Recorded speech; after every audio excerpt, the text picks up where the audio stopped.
பாருங்க, 1997 என் வீட்டை விட்டு நான் புறப்படுறேன். எங்க அம்மா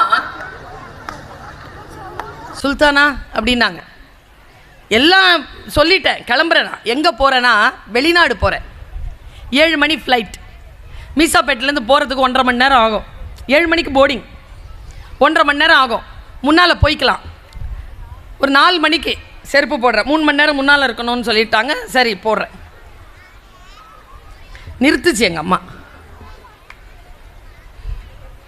நீ பிறந்த போது எங்கே சூட்கேஸ் வச்சுக்கிட்டு வாசலில் நிற்கிற, செருப்பு போட்டுக்கிட்டு. அப்போ ஆரம்பிக்கிறாங்க பேச்சை. நீ பிறந்தபோது உங்கள் அப்பா உன்னை பார்க்க வரல. இது வரைக்கும் எங்கள் அம்மா என்னை இது ரிவீல் பண்ணதே கிடையாது. என்னம்மா சொல்கிறீங்க? என்ன? ஆமாம், பார்க்க வரல. நான் கோஷாஸ்பத்திரியில் தான் நீ பிறந்தல, கையில் 1 ரூபா இருந்தது. ஏன் பார்க்க வரல? இல்லை, நான் கருப்பாக இருந்தேன், 3வது பொம்பளை பிள்ளைன்னு சொல்லிட்டாங்க. அப்பா பார்க்க வரலையா சார்? என்ன பெட்லேருந்து கீழே இறக்கி போட்டா நர்ஸு.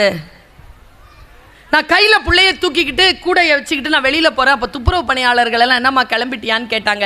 என் கையில் 1 ரூபா இருந்துச்சு. 75 பைசாவே எல்லாருக்கும் கொடுத்துட்டேன். 4 கையில் வச்சுக்கிட்டு வெளியில் வர. எனக்கு உங்கள் அப்பா வீடு எங்கே இருக்குன்னு தெரியாது. ஆனால் மாமனார் வீடு தெரியும், பார்டர் தோட்டத்தில் இருக்குது, ஸ்டான்லி ஹாஸ்பிட்டல் பக்கத்தில்.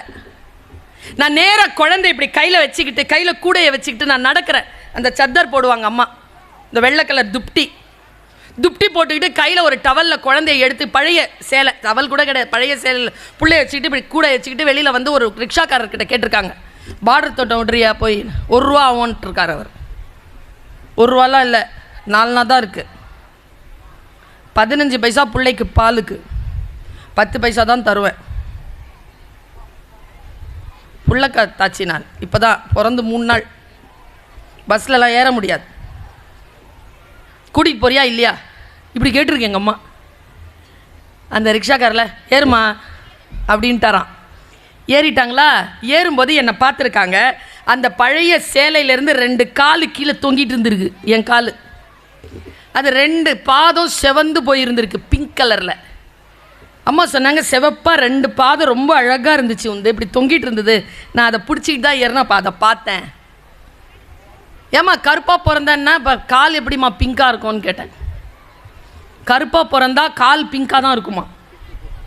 எங்கள் அம்மா சொன்னால் அது சரியாக தான் இருக்கும். நான் என்ன பண்ணேன், சரி இப்போ எதுக்கு அதை சொல்கிற, இந்த பிங்காக தொங்கிட்டு நான் ஏறினல ரிக்ஷாவில், எங்கே போகிறோன்னு தெரியாமல், அந்த 2 காலு தான் இப்போ வெளிநாட்டுக்கு போகிறதுக்காக ஃப்ளைட் ஏற போகுது. சொல்லிட்டு சொன்னதான் மேட்டர். அங்கே எங்கேயாவது கடல் இருந்தால் அந்த கடலில் உன் காலை நினச்சிரு. ஃபஸ்ட்டு தடவை தானே போகிற. மலேசியாவில் கடல் இருக்குமா? தெரியாதுமா. இருந்தா போய் கால் நினச்சிரு. ஏமான்னு கேட்டேன். உன் கால் தொட்ட தண்ணி உலகமெல்லாம் சுத்தம் இல்லைப்பா. என்னங்க அம்மாங்க, அம்மா மனசு பாருங்க. என் பிள்ளையினுடைய காலில் தொட்ட தண்ணி உலகமெல்லாம் சுத்தணும். நாங்களே இது வரைக்கும் 31 நாடுகளுக்கு பயணம் போயிட்டு வந்துட்டேன். சொல்லில் மறைந்திருந்தது சூட்சுமம், சொல்லில் மறைந்திருந்தது அருள். வாங்கி கொண்டேன் சரிமான்னு சொன்னேன். முக்கியமான விஷயம், என்னை கூட்டிகிட்டு போய் ரிக்ஷாக்கார் விட்டார்ல, அவர் அந்த 10 பைசா வாங்கலை.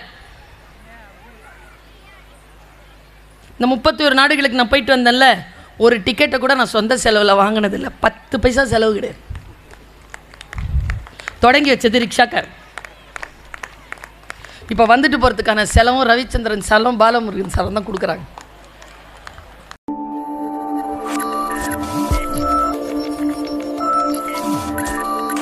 இது வரைக்கும் எங்கள் அம்மா சொல்லுவாங்க, என்ன வயசு எனக்கு, இது வரைக்கும் சொல்லுவாங்க. 78 வயசு எங்கள் அம்மாவுக்கு, 45 தாண்டி இருக்கு எனக்கு. இன்னைக்கும் சொல்லுவாங்க எங்கள் அம்மா, நான் மேக்கப்லாம் போட்டிருக்கேன். மேக்கப் இல்லைம்மா, ஒரு மேக்கப்பும் கிடையாதுமா, மேக்கப் போடுற பழக்கம் இல்லைம்மா எனக்கு. சும்மா கொஞ்சம் லிப்ஸ்டிக் கொஞ்சம் மை வைப்பேம்மா. எதுக்கு வைக்கிற? மக்களை சந்திக்கிறேன், கேமரா இருக்கும்ல. சரி சரி, மக்களை சந்திக்கணும், கேமராவுக்கு வரணும்னா உன்னை நீ அலங்காரப்படுத்திக்கிட்டு அழகாக இருக்கிறல்ல. இப்போ சொன்னாங்க ஒரு 3 வருஷத்துக்கு முன்னால், மறக்க மாட்டேன் அந்த வார்த்தையை. அழகாக இருக்கணும்னு நினைக்கிறல்ல, நீட்டாக இருக்கணும்னு நினைக்கிறல்ல, பர்மனண்ட்டாக ஒரு கேமரா உன்னை பார்த்துக்கிட்டே இருக்கு, அதுக்கு பேர் கடவுள். அதற்கு முன்னால் அழகாரு. வெறும் இந்த கேமராவுக்கு முன்னால் தான் உன்னுடைய பூச்சுகள் இல்லை. கடவுளுக்கு முன்னால் அழகாக இரு என்கிறார் என் தாய். கடவுளுக்கு முன்னால் அழகாக இருப்பது என்றால் என்ன? என் தாய் எனக்கு சொல்லி தந்து கொண்டே இருக்கிறாள். சொற்கள் தான் பெரியோர்களே. உங்களை நான் இன்றைய இந்த புனித பூமியில் ரொம்ப ரிக்வெஸ்டாக ஒரு விஷயத்தை கேட்டுக்கிறேன். குழந்தைகளுக்கு எதிராக எந்த வன்முறை சொல்லையும் கோபத்தில் கூட பயன்படுத்தி விடாதீர்கள்.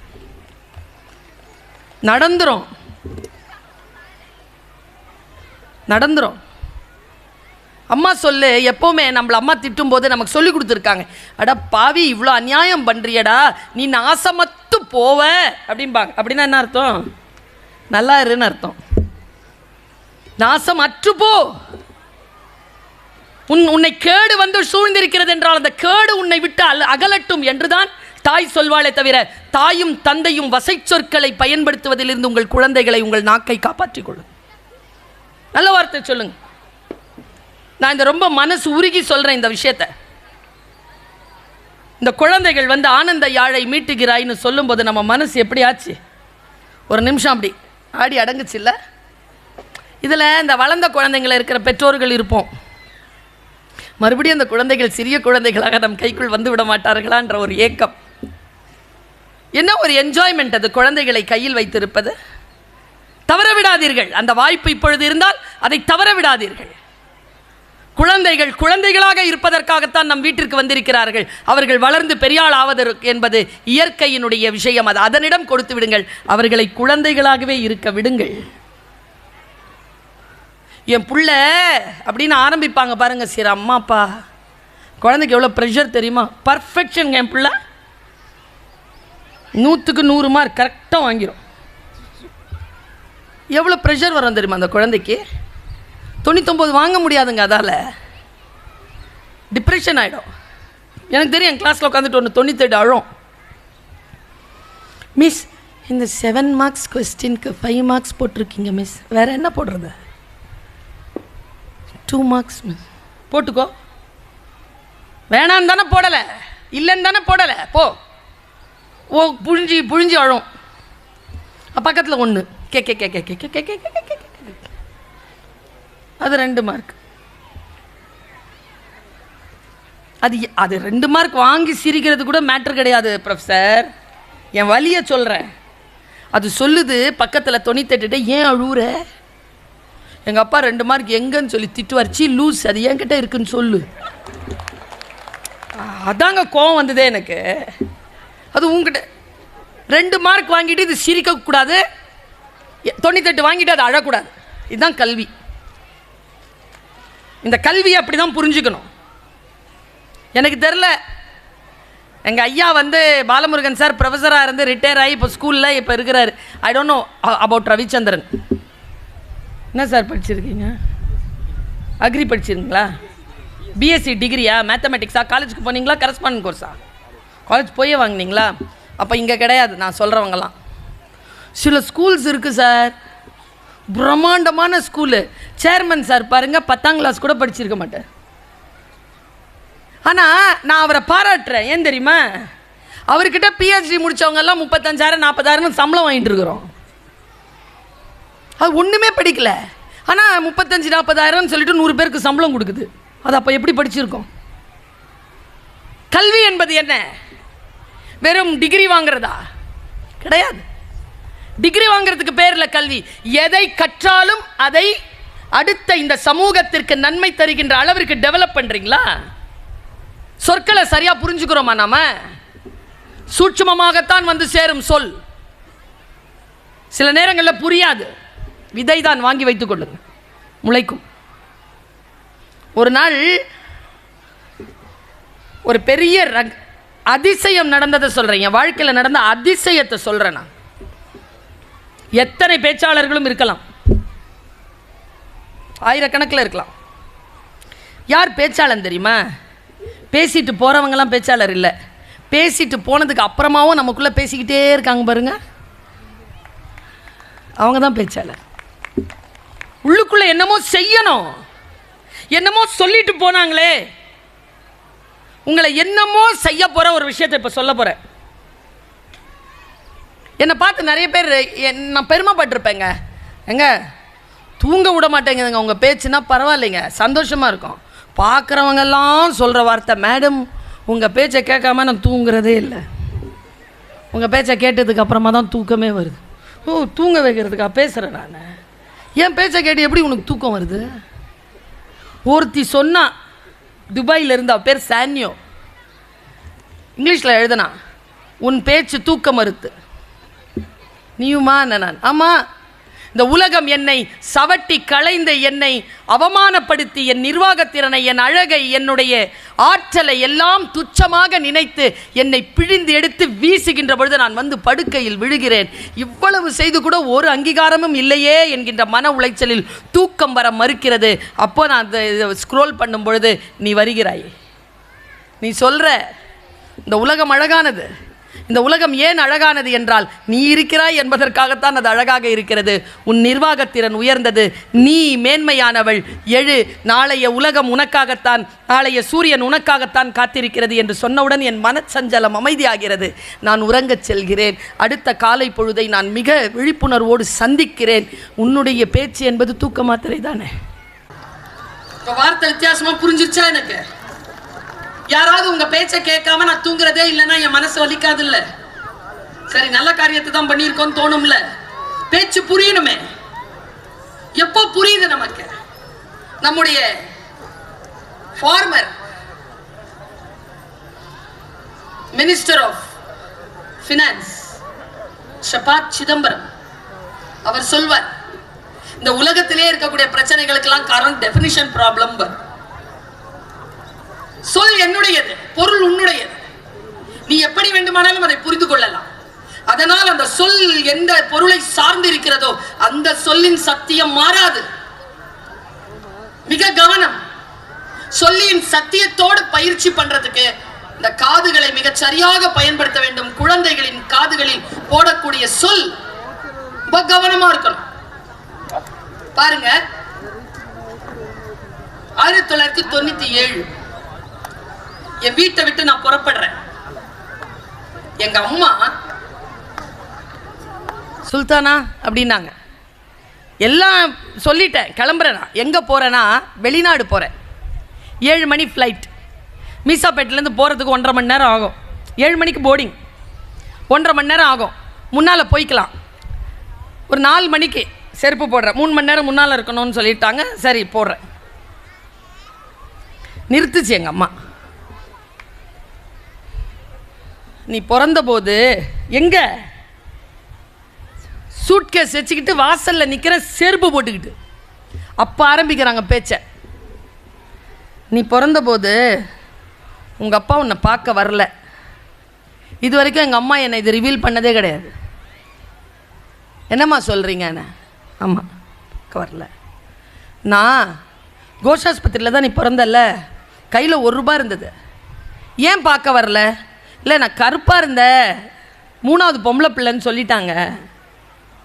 அப்பா பார்க்க வரலையா சார்? என்ன பெட்லேருந்து கீழே இறக்கி போட்டா நர்ஸு. நான் கையில் பிள்ளைய தூக்கிக்கிட்டு கூடையை வச்சுக்கிட்டு நான் வெளியில் போகிறேன். அப்போ துப்புரவு பணியாளர்கள் எல்லாம் என்னம்மா கிளம்பிட்டியான்னு கேட்டாங்க. என் கையில் ₹1 இருந்துச்சு. 75 பைசாவே எல்லாருக்கும் கொடுத்துட்டேன். 4 கையில் வச்சுக்கிட்டு வெளியில் வர. எனக்கு உங்கள் அப்பா வீடு எங்கே இருக்குன்னு தெரியாது. ஆனால் மாமனார் வீடு தெரியும், பார்டர் தோட்டத்தில் இருக்கு, ஸ்டான்லி ஹாஸ்பிட்டல் பக்கத்தில். நான் நேராக குழந்தை இப்படி கையில் வச்சுக்கிட்டு, கையில் கூடையை வச்சுக்கிட்டு நான் நடக்கிறேன். அந்த சத்தர் போடுவாங்க அம்மா, இந்த வெள்ளை கலர் துப்டி போட்டுக்கிட்டு கையில் ஒரு டவலில் குழந்தைய எடுத்து, பழைய சேலை, டவல் கூட கிடையாது, பழைய சேலை பிள்ளைய வச்சுக்கிட்டு இப்படி கூடை வச்சுக்கிட்டு வெளியில் வந்து ஒரு ரிக்ஷாக்காரர்கிட்ட கேட்டிருக்காங்க, பார்டர் தோட்டம் விட்றியா போய் ₹1 ஆகும்ன்ட்டு இருக்கார் அவர். ₹1 இல்லை, 4 நாள் தான் இருக்குது. 15 பைசா பிள்ளைக்கு பாலுக்கு, 10 பைசா தான் தருவேன். புள்ளக்கா தாச்சி நாள் இப்போ தான் பிறந்து 3 நாள். பஸ்லலாம் ஏற முடியாது. கூட்டிகிட்டு போறியா இல்லையா இப்படி கேட்டிருக்கு எங்கள் அம்மா. அந்த ரிக்ஷாக்காரில் ஏறுமா அப்படின்ட்டாரான். ஏறிட்டாங்களா? ஏறும்போது என்னை பார்த்துருக்காங்க. அந்த பழைய சேலையிலேருந்து 2 காலு கீழே தொங்கிட்டு இருந்திருக்கு. என் காலு அது 2 பாதம் செவந்து போயிருந்திருக்கு, பிங்க் கலரில். அம்மா சொன்னாங்க, செவப்பாக 2 பாதம் ரொம்ப அழகாக இருந்துச்சு, வந்து இப்படி தொங்கிட்டு இருந்தது. நான் அதை பிடிச்சிக்கிட்டு தான் ஏறினா அதை பார்த்தேன். ஏம்மா கருப்பாக பிறந்தேன்னா இப்போ கால் எப்படிம்மா பிங்காக இருக்கும்னு கேட்டேன். கருப்பாக பிறந்தா கால் பிங்காக தான் இருக்குமா. எங்கள் அம்மா சொன்னால் அது சரியாக தான் இருக்கும். நான் என்ன பண்ணேன், சரி இப்போ எதுக்கு அதை சொல்கிற, இந்த பிங்காக தொங்கிட்டு நான் ஏறினல ரிக்ஷாவில், எங்கே போகிறோன்னு தெரியாமல் அந்த 2 காலு தான் இப்போ வெளிநாட்டுக்கு போகிறதுக்காக ஃப்ளைட் ஏற போகுது. சொல்லிட்டு சொன்னது தான் மேட்டர். அங்கே எங்கேயாவது கடல் இருந்தால் அந்த கடலில் உன் காலை நினச்சிரு. ஃபஸ்ட்டு தடவை தானே போகிற. மலேசியாவில் கடல் இருக்குமா தெரியாதுமா, இருந்தா போய் கால் நினச்சிரு. ஏம்மான்னு கேட்டேன். உன் கால் தொட்ட தண்ணி உலகமெல்லாம் சுத்தம் இல்லைப்பா. என்னங்க அம்மாங்க, அம்மா மனசு பாருங்க. என் பிள்ளையினுடைய காலில் தொட்ட தண்ணி உலகமெல்லாம் சுத்தணும். நாங்களே இது வரைக்கும் 31 நாடுகளுக்கு பயணம் போயிட்டு வந்துட்டேன். சொல்லில் மறைந்திருந்தது சூட்சுமம், சொல்லில் மறைந்திருந்தது அருள். வாங்கி கொண்டேன் சரிமான்னு சொன்னேன். முக்கியமான விஷயம், என்னை கூட்டிகிட்டு போய் ரிக்ஷாக்கார் விட்டார்ல, அவர் அந்த 10 பைசா வாங்கலை. இந்த 31 நாடுகளுக்கு நான் போயிட்டு வந்தேன்ல, ஒரு டிக்கெட்டை கூட நான் சொந்த செலவில் வாங்கினதில்லை. 10 பைசா செலவு கிடையாது. தொடங்கி வச்சது ரிக்ஷாக்கார். இப்போ வந்துட்டு போகிறதுக்கான செலவும் ரவிச்சந்திரன் செலவும் பாலமுருகன் செலவும் தான் கொடுக்குறாங்க. சொற்களை வாங்கி வைத்துக் கொள்ளுங்கள். அதில் எங்கே ஆசீர்வாதம் மறைந்திருக்கிறது என்று யாருக்கு தெரியும்? யாருக்கு தெரியும்? சொல் தானே. இப்படி கடந்து போயிட முடியுமா? கடந்து போகாமல் பிடிச்சிக்கிறதுக்கு சொல்கிறேன். ஒரு பொண்ணு 10ஆம் கிளாஸ் பொண்ணு, பாம்பேயில் 10ஆம் கிளாஸ் படித்த உடனே கல்யாணம் பண்ணி வச்சுட்டாங்க ஒரு போலீஸ் கான்ஸ்டபிளுக்கு. அந்த பொண்ணு பேர் அம்பிகா. நீங்கள் வேணால் கூகுள் பண்ணி பாருங்க. அந்த பொண்ணு என்ன தெரியுமா பண்ணியிருக்கு, வீட்டுக்கு வந்துட்டு அந்த அவருக்கு அயன் பண்ணி கொடுக்குமா. அந்த கான்ஸ்டபிளுக்கு தான் புருஷனுக்கு அயன் பண்ணி கொடுக்கும்போது சொல்லிச்சான், நானும் படிக்கவான்னு. படிமான்னு சொல்லிட்டாரா அவர். போலீஸ் உடனே அவ்வளோ ஆசை. 15 வருஷங்க அந்த பொண்ணு படித்து காவல் பணித்துறையில் டிஎஸ்பியாக உயர்ந்து ஃபஸ்ட்டு போகிற பொசிஷனே டிஎஸ்பி தான் போயிருக்குது. ஸ்டேஷனுக்கு போய் இறங்கின உடனே கதவு திறந்து ஃபஸ்ட்டு சல்யூட் அடித்தது புருஷன். எங்கே வந்து அந்த சொல் அந்த பிள்ளைக்கு கிடைத்தது என்று எனக்கு தெரியாது. நான் இன்னொரு போலீஸ் ஸ்டோரி சொல்கிறேன். நான் எப்போவுமே சார் இந்த மாதிரி பொதுக்கூட்டத்தில் தாய்மார்கள் இருக்கிற கூட்டத்தில் இதை சொல்கிறது வழக்கம். தாய்மார்கள் ரொம்ப முக்கியம். தந்தை சொல்மிக்க மந்திரம் இல்லை, உண்மைதான். ஆனால் காந்தாரி மாதிரி இருக்கக்கூடாது. புருஷனுக்காகவே கண்ணை கட்டிக்கிட்டு இருந்தான்னா துரியோதன் மாதிரி தான் பிள்ளைங்க இருப்பாங்க. கண்ணை திறந்து பார்க்கணும். உள்ள எங்கே போகுது, எங்கே வருது, என்ன பண்ணுதுன்னு பார்க்கணும். பார்க்காத காந்தாரிகளுக்கு 100 பிள்ளை இருந்தாலும் புருஷன் மட்டும்தான் மிஞ்சுவான். இதை மகாபாரதம் சொல்லுது. ஒரு தாய் எப்படி இருக்கணும் நான் சொல்கிறேன். இந்த டிஎஸ்பியாக இருந்து இப்போது ரிட்டையர்ட் ஆனார்ல, டிஜிபி சாரி, இப்போ ரிட்டையர் ஆன இவங்களுக்கு முன்னால் இருந்த ரிட்டையர் ஆன ஒரு ஆஃபீஸர் பேர் என்ன? மிஸ்டர் சைலேந்திர பாபு. கூப்பிடுங்க சார் அவங்களெல்லாம் பேசுகிறதுக்கு. வாட் அ பர்சனாலிட்டி, என்ன அனுபவம். He is a sea swimmer sir. 60 வயசை தாண்டி அவரை வந்து நான் பேட்டி எடுத்தேன். என்ன ஒழுக்கம், அப்படி உட்காந்து பேசுகிறார். கடல் தாண்டி நீந்தி வருவாராம் போலீஸ் ஆஃபீஸர். அவரை நான் கதைப்போமா வித் பர்வீன் சுல்தானாக்கு பேட்டி எடுக்கிறேன். அதுக்கு முன்னால் அவரை நான் பார்த்தது 25 வருஷத்துக்கு முன்னால். இங்கே சென்னையில் ஒரு ஸ்கூல் SBON நினைக்கிறேன், அண்ணா நகர். ஏன்னா கரெக்டாக சொல்லணும்ல, ரெக்கார்ட் ஆகிட்டு இருக்கு. நானும் அவர் உட்காந்துருக்கோம், சீஃப் கெஸ்ட் ஆஃப் ஆனர். அவர் ஒரு 20 நிமிஷம் பேசினார். அதில் ஒரு 8 நிமிஷம் அவர் பேசின பேச்சை நான் மறக்கவே மாட்டேன். அவர் சொன்னார், பிள்ளைகளுக்கு சொல்கிறார், பெற்றோர்களுக்கு சொல்கிறார், எங்கள் அம்மாவுக்கு நாங்கள் நிறைய பசங்க, எங்கள் அப்பா ஒரு உழைப்பாளி. அதை அந்த நாகர்கோவில் கலந்த மொழியில் பேசுவார். நல்லா தெரிஞ்சுக்கோங்க, உங்கள் எல்லாருக்கும் சொல்கிறேன், திருவண்ணாமலை மக்களுக்கு சொல்ல வேண்டிய அவசியம் இல்லை, இருந்தாலும் சொல்கிறேன். ஆர்ப்பாட்டமாகவும் அட்டகாசமாகவும் நகைச்சுவையாகவும் பேசுகின்றவர்களுடைய பேச்சை மட்டுமே கேட்டு பழக்கப்பட்டு விட்டோம். அமைதியாக ஆர்ப்பாட்டம் இல்லாமல், குரல் வளம் எதுவும் பெரிதாக இல்லாமல், உருவப்பொலிவு எதுவும் இல்லாமல் சைலண்டாக பேசுகிற பல பேச்சாளர்கள் எனக்கு ஆர்ப்பாட்டமாக அட்டகாசமாக ஆடம்பரமாக நகைச்சுவையாக பேசுகின்ற பேச்சாளர்களை காட்டிலும் அதிகமான முத்துக்களை சிப்பிகளின் வாய்களில் போடுகிறார்கள். அதிகமான சிந்தனை அவர்களிடத்தில் இருக்கு. என்ன பிரச்சனை கேட்க மாட்டோம் நாம, ஏன்னா அவ்வளோ ஒன்றும் அட்ராக்ஷனாக இருக்காது. அவர் ரொம்ப சிம்பிளாக பேசுகிறார். எங்கள் அப்பா ஒரு நாள், அவர் சொன்னதை அப்படியே கடத்திட்டு போகிறேன். எங்கள் அப்பா ஒரு நாள் வீட்டுக்கு வந்து, முதல்லலாம் அப்பாலாம் ஷர்ட்டை எங்கே மாட்டி வைப்பார், வீட்டில் ஒரு ஆணி அடிச்சுட்டு மூல ஆணியில் தானே மாட்டி வைப்பான். ஆணியில் மாட்டி வச்சுட்டு தூங்கிட்டார். அடுத்த நாள் எழுந்து பார்க்குறாரு, அதில் இருக்கிற 5 ரூபாவை காணுமா. உடனே ஒய்ஃபை கூப்பிட்டு கேட்டிருக்காரு, 5 ரூபா வச்சுருந்த எடுத்தியாம்மா? இல்லை, நான் எடுக்கலை. பிள்ளைங்கிட்ட கேள்வி, யாராவது எடுத்தாங்களான்னு. பிள்ளைங்க கிட்டலாம் கேட்டிருக்காங்க, யாரும் எடுக்கலை. இது கடந்து போச்சு 12-15 வருஷம். பையன் வந்து 10-12 வயசோ படிச்சுட்டு இருந்தாங்க. யார்? சைலந்தர் சார். 15 வருஷத்துக்கு அப்புறமா அவர் ஒரு போலீஸ் ஆஃபீஸர் ஆகிட்டார்.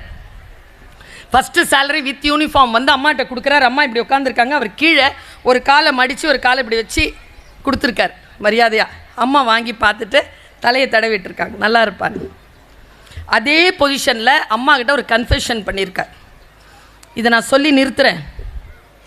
அவர் ரிட்டையர்மெண்ட் ஃபங்க்ஷனில், ஏன் நான் இதை எல்லா இடங்களில் சொல்கிறேன்னா, அவர் ரிட்டையர்மெண்ட் ஃபங்க்ஷனில் தன்னுடைய சீனியர் ஆஃபீஸர்ஸ்க்கெல்லாம் சல்யூட் பண்ணிவிட்டு தன்னுடைய அம்மாவுக்குன்னு சொல்லிட்டு ஒரு சல்யூட் பண்ணார். தன் அம்மாவுக்கு மட்டும் தனிப்பட்ட முறையில் ஒரு சல்யூட் பண்ணார். அவர் நீங்கள் யூடியூப்பில் இன்றைக்கும் பார்க்கலாம். அவர் சொல்கிறார், நான் சேலரி கொடுத்துட்டு அம்மாட்ட சொன்ன ஒரு கன்ஃபெஷன், அம்மா இன்னிலேருந்து கொஞ்சம் நாளைக்கு முன்னால் நான் ஸ்கூல் படிச்சுட்டு இருக்கும்போது அப்பாவுடைய பர்ஸ்லேருந்து 5 ரூபா காணும் இல்லைம்மா? ஆமாம். அம்மா பதில், ஆமாம், அதை நான் தாம்மா எடுத்தேன். அம்மா ரிப்ளை, எனக்கு தெரியும்ப்பா. அது இல்லை சார் மேட்டர் இதுதான். நான் எடுத்ததை பார்த்தியாம்மா? இல்லைப்பா. பின்ன நான் எடுத்தேன்னு எப்படிம்மா உங்களுக்கு தெரியும்?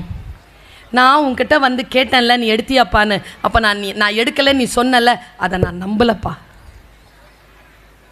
அம்மா, நான் எங்கே தெரியுமா அந்த மனுஷியை பாராட்டுறேன், அந்த தாயை எங்கே தெரியுமாப்பா, அந்த தாயினுடைய வீட்டை அவர் லைப்ரரியாக மாற்றிருக்கார். இப்போ எங்கே தெரியுமா பாராட்டுறேன்? தன்னுடைய கணவனினுடைய சட்டை பையில் இருந்த 5 ரூபாய் குழந்தை எடுக்குதுன்னு 10 வயசு 12 வயசில் பார்த்த அம்மா எப்படி தெரியுமா வளர்த்தா பிள்ளைய? எவன் பேக்கெட்லேருந்து எவன் காசு எடுத்தாலும் பிடிச்சி கொண்டு போய் நீதிமன்றத்தில் நிறுத்துகிற காவல்துறை அதிகாரியாக மாற்றி விட்டாங்க பார், அது அம்மா. குடிபுறன் காத்தோம்பி குற்றன் கடுதல் வடுவன்று வேந்தன் தோழில் முயுவ விளக்க உரை. குடிகளை பிறர் வருந்தாமல் காத்து தானம் வருந்தாமல் காப்பாற்றி அவர்களுடைய குற்றங்களை தக்க தண்டனையால் ஒழித்தல் அரசனுடைய தொழில் பழி அன்று. சாலமன் பாப்பையா விளக்க உரை. அயலவர் அழிக்காமல் குடிமக்களையும் தன்னையும் காத்து குடிகளின் குறைகளை களைந்து நேரிய ஆட்சி செய்வது ஆட்சியாளருக்கு குறை ஆகாது, அது அவர் தொழில். கலைஞர் விளக்க உரை. குடிமக்களை பாதுகாத்து துணை நிற்பதும் குற்றம் செய்தவர்கள் யாராயினும் தனக்கு இழுக்க. குடிபுறன் காத்தோம்பி குற்றன் கடுதல் வடுவன்று வேந்தன் தோழில் முயுவ விளக்க உரை. குடிகளை பிறர் வருந்தாமல் காத்து தானம் வருந்தாமல் காப்பாற்றி அவர்களுடைய குற்றங்களை தக்க தண்டனையால் ஒழித்தல் அரசனுடைய தொழில் பழி அன்று. சாலமன் பாப்பையா விளக்க உரை.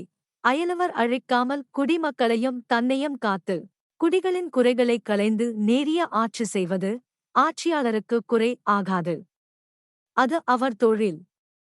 கலைஞர் விளக்க உரை. குடிமக்களை பாதுகாத்து துணை நிற்பதும் குற்றம் செய்தவர்கள் யாராயினும் தனக்கு இழுக்கா. குடிபுறங் காத்தோம்பிக் குற்றங் கடுதல் வடுவன்று வேந்தன் தோழில் முயுவ விளக்க உரை. குடிகளைப் பிறர் வருந்தாமல் காத்து தானம் வருந்தாமல் காப்பாற்றி அவர்களுடைய குற்றங்களைத் தக்க தண்டனையால் ஒழித்தல் அரசனுடைய தொழில் பழி அன்று. சாலமன் பாப்பையா விளக்க உரை. அயலவர் அழிக்காமல் குடிமக்களையும் தன்னையும் காத்து குடிகளின் குறைகளைக் களைந்து நேரிய ஆட்சி செய்வது ஆட்சியாளருக்கு குறை ஆகாது. அது அவர் தொழில். கலைஞர் விளக்க உரை. குடிமக்களை பாதுகாத்து துணை நிற்பதும் குற்றம் செய்தவர்கள் யாராயினும் தனக்கு இழுக்கா.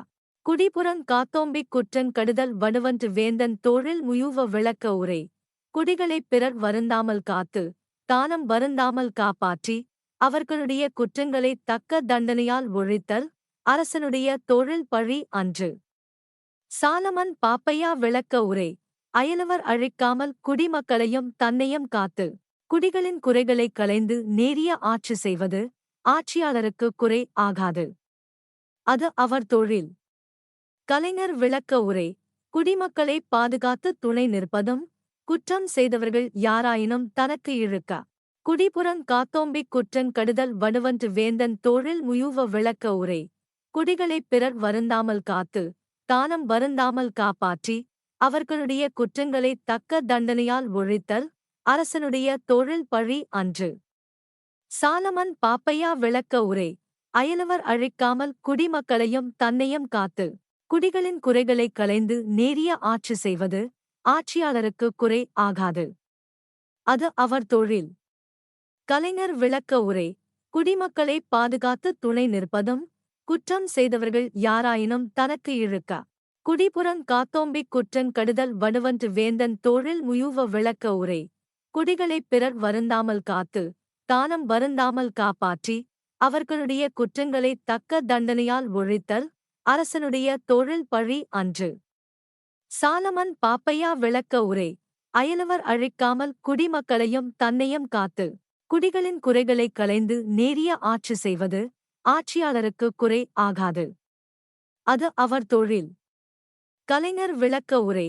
குடிமக்களை பாதுகாத்து துணை நிற்பதும் குற்றம் செய்தவர்கள் யாராயினும் தனக்கு இழுக்கா. குடிபுறங் காத்தோம்பிக் குற்றங் கடுதல் வடுவன்று வேந்தன் தோழில் முயுவ விளக்க உரை. குடிகளைப் பிறர் வருந்தாமல் காத்து தானம் வருந்தாமல் காப்பாற்றி அவர்களுடைய குற்றங்களைத் தக்க தண்டனையால் ஒழித்தல் அரசனுடைய தொழில் பழி அன்று. சாலமன் பாப்பையா விளக்க உரை. அயலவர் அழிக்காமல் குடிமக்களையும் தன்னையும் காத்து குடிகளின் குறைகளைக் களைந்து நேரிய ஆட்சி செய்வது ஆட்சியாளருக்கு குறை ஆகாது. அது அவர் தொழில். கலைஞர் விளக்க உரை. குடிமக்களை பாதுகாத்து துணை நிற்பதும் குற்றம் செய்தவர்கள் யாராயினும் தனக்கு இழுக்கா. குடிபுறங் காத்தோம்பிக் குற்றங் கடுதல் வடுவன்று வேந்தன் தோழில் முயுவ விளக்க உரை. குடிகளைப் பிறர் வருந்தாமல் காத்து தானம் வருந்தாமல் காப்பாற்றி அவர்களுடைய குற்றங்களைத் தக்க தண்டனையால் ஒழித்தல் அரசனுடைய தொழில் பழி அன்று. சாலமன் பாப்பையா விளக்க உரை. அயலவர் அழிக்காமல் குடிமக்களையும் தன்னையும் காத்து குடிகளின் குறைகளைக் களைந்து நேரிய ஆட்சி செய்வது ஆட்சியாளருக்கு குறை ஆகாது. அது அவர் தொழில். கலைஞர் விளக்க உரை. குடிமக்களை பாதுகாத்து துணை நிற்பதும் குற்றம் செய்தவர்கள் யாராயினும் தனக்கு இழுக்கா. குடிபுறங் காத்தோம்பிக் குற்றங் கடுதல் வடுவன்று வேந்தன் தோழில் முயுவ விளக்க உரை. குடிகளைப் பிறர் வருந்தாமல் காத்து தானம் வருந்தாமல் காப்பாற்றி அவர்களுடைய குற்றங்களைத் தக்க தண்டனையால் ஒழித்தல் அரசனுடைய தொழில் பழி அன்று. சாலமன் பாப்பையா விளக்க உரை. அயலவர் அழிக்காமல் குடிமக்களையும் தன்னையும் காத்து குடிகளின் குறைகளைக் களைந்து நேரிய ஆட்சி செய்வது ஆட்சியாளருக்கு குறை ஆகாது.